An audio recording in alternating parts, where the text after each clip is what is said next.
12-year-old Jamal lived in a small town surrounded by thick forests. He was always curious about the old oak tree standing in the middle of Willow Park. People said it was over 100 years old, and some even believed it was haunted. Jamal, however, wasn't afraid. Instead, he felt drawn to it, like it had a secret only he could uncover. One summer afternoon, while playing in the park with his best friend Malik, Jamal noticed something strange. A small wooden door was carved into the trunk of the oak tree. He had never seen it before. Excited, he called Malik over. "Look at this! Have you ever seen this door before?" Jamal asked, running his fingers over the rough bark. Malik shook his head. "No way! I come here all the time. That wasn't there yesterday." Curious, Jamal pushed the door gently. It creaked open, revealing a dark tunnel leading downward. The boys exchanged a glance before Jamal whispered, "Let's go in." Malik hesitated. "Are you sure? What if it's dangerous?" Jamal grinned. "That's why we have to check it out." Taking a deep breath, they stepped inside. The tunnel smelled like damp earth and old wood. It was narrow, and they had to crouch as they walked. After what felt like forever, they reached a small underground room lit by glowing blue stones. In the center stood a wooden chest, covered in dust and cobwebs. Jamal's heart pounded. "A treasure chest!" Malik gulped. "Maybe we should leave it alone." Jamal ignored him and lifted the lid. Inside, instead of gold or jewels, they found an old leather-bound book. The cover had strange symbols carved into it. Jamal carefully opened it and gasped. The pages were filled with drawings of the oak tree, maps of the park, and handwritten notes in faded ink. "This is amazing," Jamal whispered, flipping through the pages.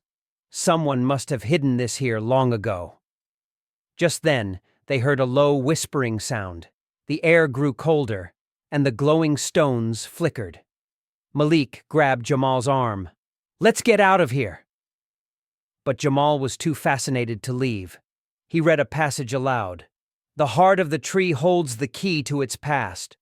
Only the brave will uncover its truth." The whispering grew louder, turning into a gust of wind that swirled around them. The tree's roots trembled, and suddenly, a glowing figure appeared. It was an old man with deep brown skin, wearing robes that shimmered like moonlight. "You have found the Guardian's book," the figure said. "This tree holds the history of this land and its people. Only those who seek knowledge with a pure heart can read its pages." Jamal gulped.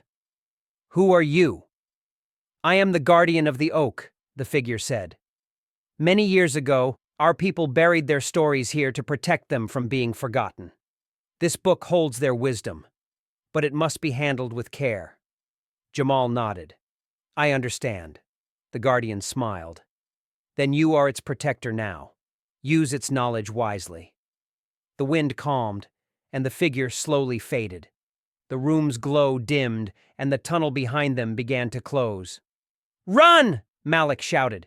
Jamal grabbed the book, and they sprinted toward the exit. Just as they reached the tree's door, the tunnel sealed shut behind them. They collapsed onto the grass, panting. "That was insane," Malik gasped. Jamal held up the book. "But worth it. This is our history. We have to make sure it's never lost again." From that day on, Jamal dedicated himself to uncovering the stories hidden in the book. He learned about the people who lived before them, their struggles, their victories, and their dreams. And he knew one thing for sure: some secrets were meant to be discovered, but only by those willing to listen.